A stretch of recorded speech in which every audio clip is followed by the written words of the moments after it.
આપ સર્વોને હેતપૂર્વક જય શ્રી સ્વામિનારાયણ। આજની સત્સંગ કથા વાર્તા નિજ મંદિર સાવરકુંડલા।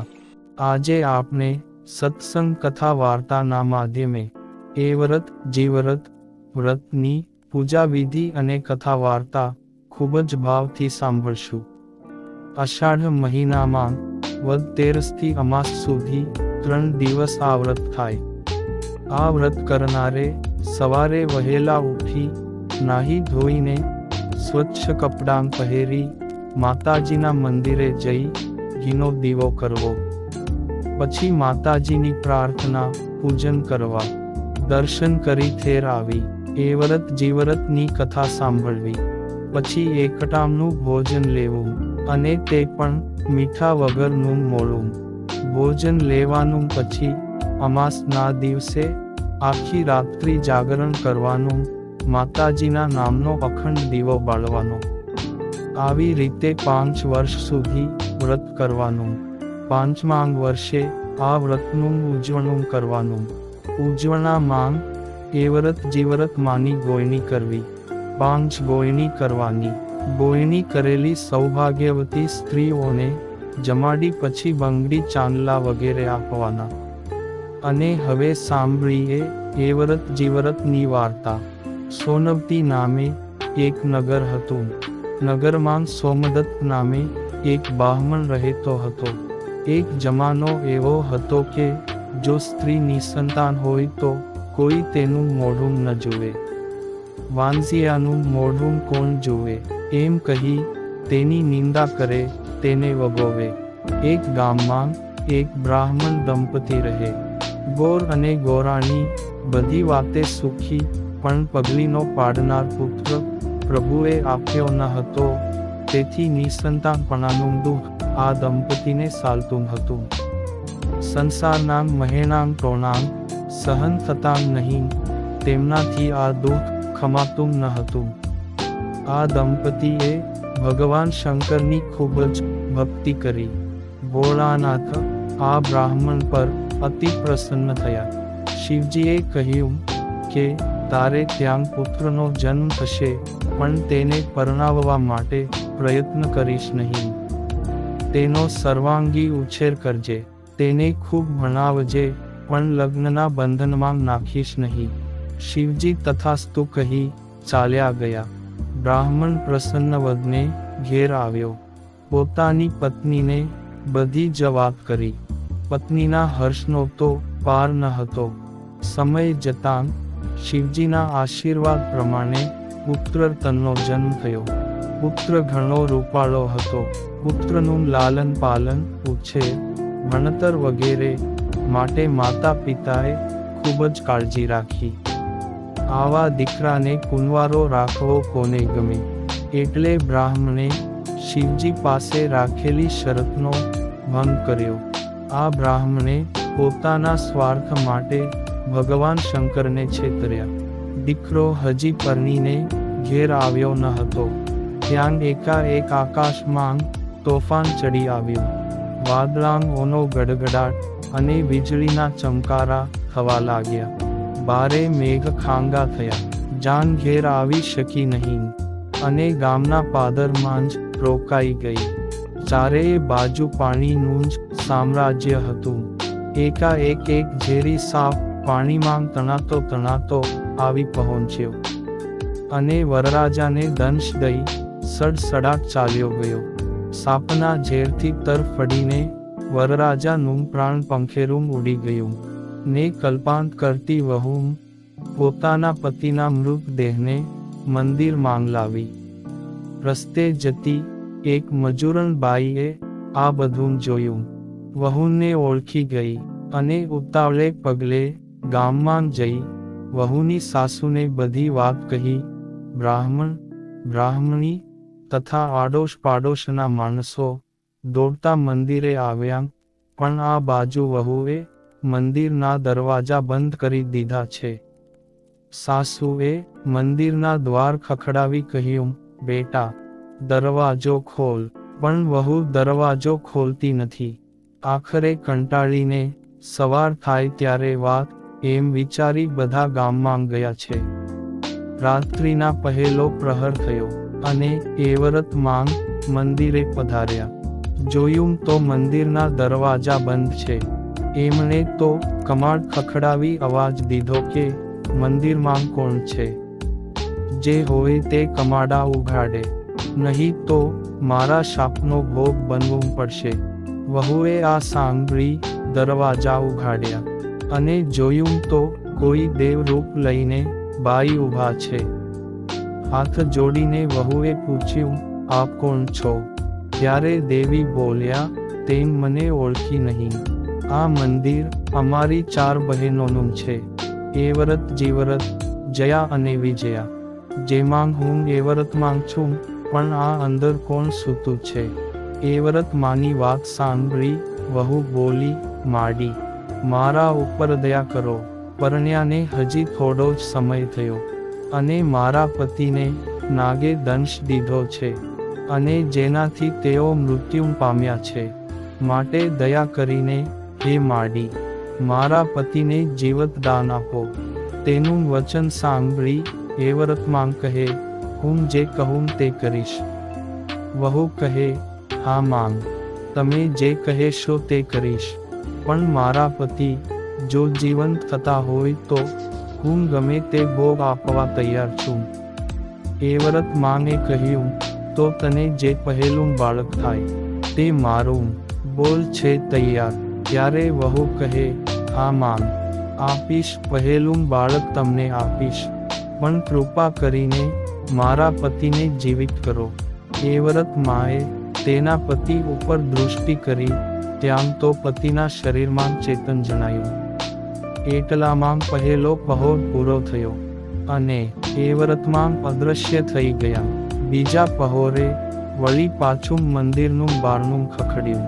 વહુએ દરવાજો ખોલ્યો તો કોઈ તેજરૂપ દેવી ઊભા છે. વહુએ હાથ જોડીને પૂછ્યું, માંગ, આપ કોણ છો? ત્યારે પેલા દેવી બોલ્યા, હું જીવરત માંગ છું અને આ મંદિરમાં અમારા બેસનાંગ છે. પણ તું કોણ છે? વહુએ તેની બધી વાત કહી. રડી પડી અને કહ્યું કે, હે માંગ, આપ કાનિક દયા કરો ને મારા પતિને જીવિત કરો. જીવરત માએ કહ્યું, તો હું કહું તેમ કરવા તૈયાર હોય તો તારા પતિને જીવિત કરું. વહુ કહે, માં, આપ જેમ કહેશો તેમ હું કરવા તૈયાર છું. જીવરત માં કહે, તો સાંભળ, તારું બીજું બાળક થાય એ તારે મને આપી દેવાનું બોલ છે કબૂલ. વહુ કહે, હા માંગ, કબૂલ.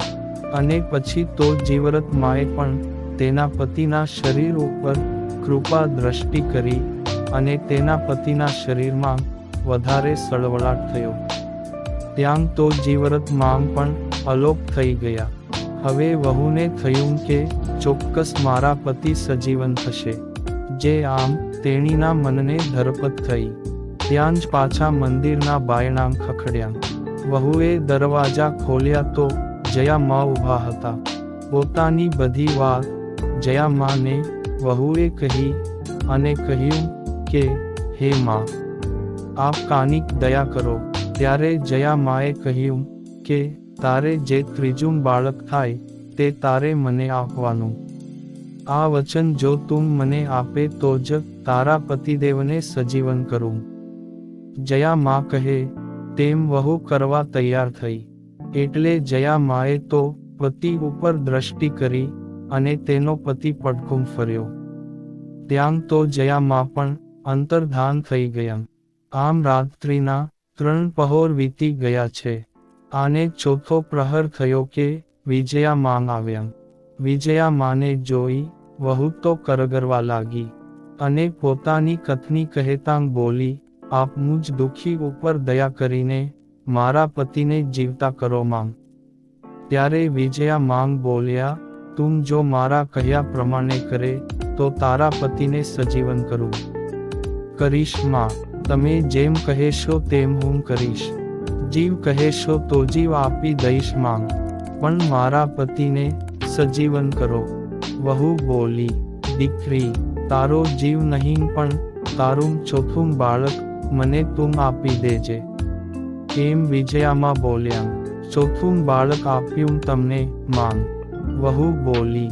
અને વિજયામાએ તેના પતિના દેહ ઉપર કૃપા દૃષ્ટિ કરી અને તેણીના પતિએ આળસ મરડી આંખો ઉઘાડી બે પતિ પત્ની માના પગમાં પડ્યા.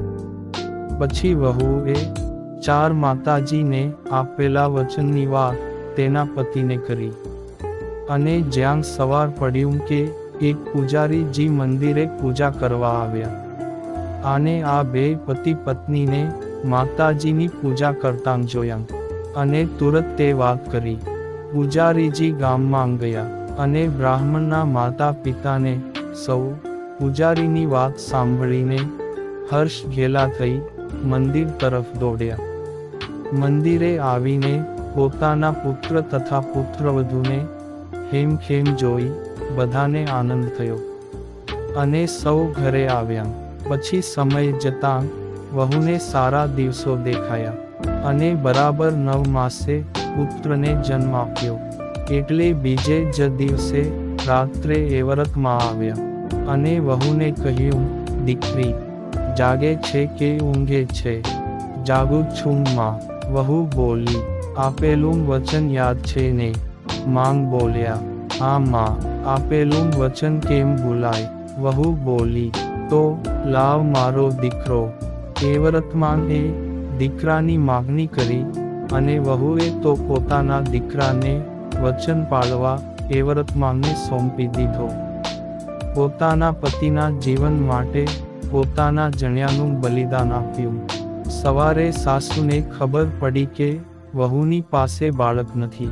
તેમને કાંઈ સમજણ પડી નહીં કે બાળકનું શું થયું. રાતમાં બાળકને કોણ લઈ જાય? ચોક્કસ આમાં કોઈ ગોટાળો છે. આમ થોડો વખત જતાં આ વાત ભૂલાઈ ગઈ. વળી પાછું 1.5 વર્ષ વીતી ગયું અને પાછા વહુને સારા દિવસો દેખાયા. અને સમય થતાં પાછો વહુને દીકરો અવતર્યો અને જીવરત માંગે વહુ પાસે વચન મુજબની માંગણી કરી. તે વહુએ તો વચન મુજબ બીજો દીકરો જીવરત માનને આપી દીધો. સવારે સાસુએ આવીને જોયું તો દીકરો નથી. ત્યારે વહુને ઢંઢોળીને પૂછ્યું, વહુ દીકરો ક્યાં? વહુ કહે, રાત્રે માતાજી આવ્યા અને દીકરો લઈ ગયા. એટલે સાસુને વહેમ પડ્યો કે નક્કી વહુ ડાકણ લાગે છે અને છોકરાં ભરખી જાય છે. નહીં તો આમ ન બને.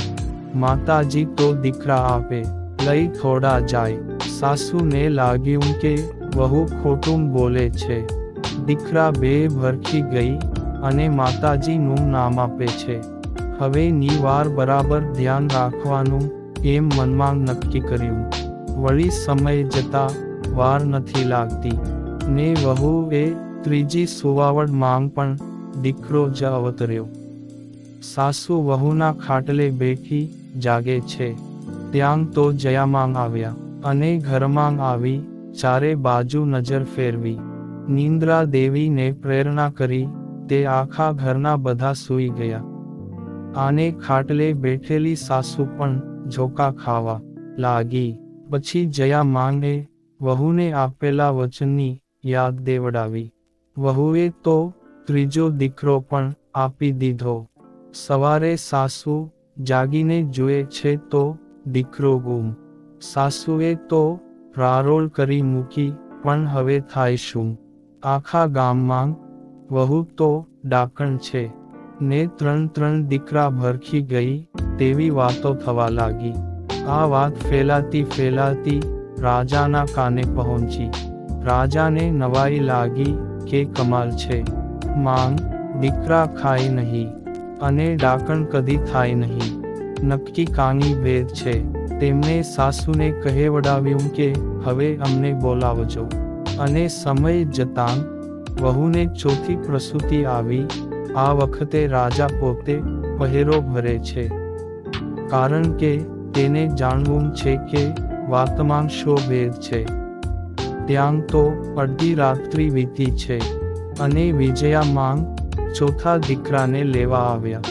પોતાની શક્તિથી બધાને નિંદ્રામાં નાંખી બોલ્યા, વહુ બેટા જાગે છે ને? હા માંગ, વહુ બોલી. આપેલું વચન યાદ રાખ્યું છે કે ભૂલી ગઈ?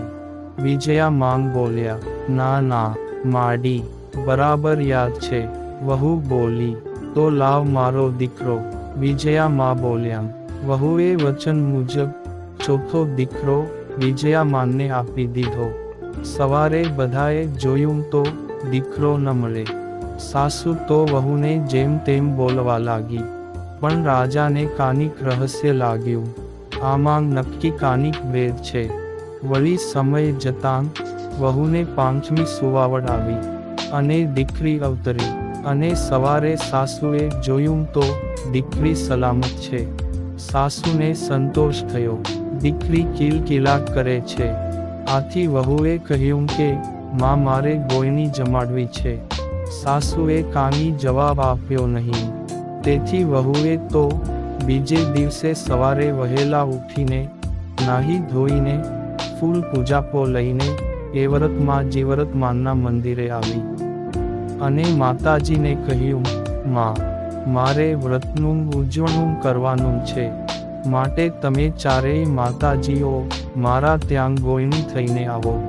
આમ એવરત માંગ, જીવરત માંગ અને જયાંગ તથા વિજયા માંગ વહુને ત્યાં ગોયણીઓ થઈને જમવા આવ્યાં છે. વહુએ તો ભક્તિભાવથી જમવાનું પીરસીને તેમને જમાડવા માંડ્યા. ત્યાં તો ઘોડિયા માંગ સૂતેલી બાળકી રડવા લાગી. માતાજીએ કહ્યું, દીકરી કેમ રડી છે? વહુ બોલી, માતાજી એને હિંચકો નાખનાર કોઈ નથી. જો ભાઈ હોય તો તે હિંચકો નાખે. ત્યાં તો ચારેય માતાજી બોલ્યા, ભાઈ કેમ નથી? એને તો 4 ભાઈઓ છે. લે આ તારા ચારેય દીકરા. આમ ચારેય માતાજીએ વહુને તેના ચારેય દીકરા પાછા આપ્યા અને આશીર્વાદ આપી અંતર્ધાન થયા. પછી તો ગામમાં બધાને સાચી વાતની ખબર પડી. સાસુને પણ સાચી વાતનો ખ્યાલ આવ્યો અને જ્યાં સર્વેને સાચી વાતની ખબર પડી તો સૌને આનંદ થયો અને સૌ સુખેથી રહેવા લાગ્યા. હે એવરત માંગ, હે જીવરત માંગ, હે જયા માંગ, હે વિજયા માંગ, આપ જેવા વહુને ફળ્યા તેવા આ વ્રત કરનારને, કથા સાંભળનાર ને કહેનાર સર્વેને ફળજો. આમ આપણે એવરત જીવરત માતાની કથા વાર્તા સાંભળી અને આ સાથે અત્યારની કથાને વિરામ. હવે પછીની કથા આપણે આગળના ભાગમાં સાંભળશું. અત્યારે આપ સર્વને ભાવથી જય માતાજી, જય શ્રી કૃષ્ણ તેમજ જય શ્રી સ્વામિનારાયણ.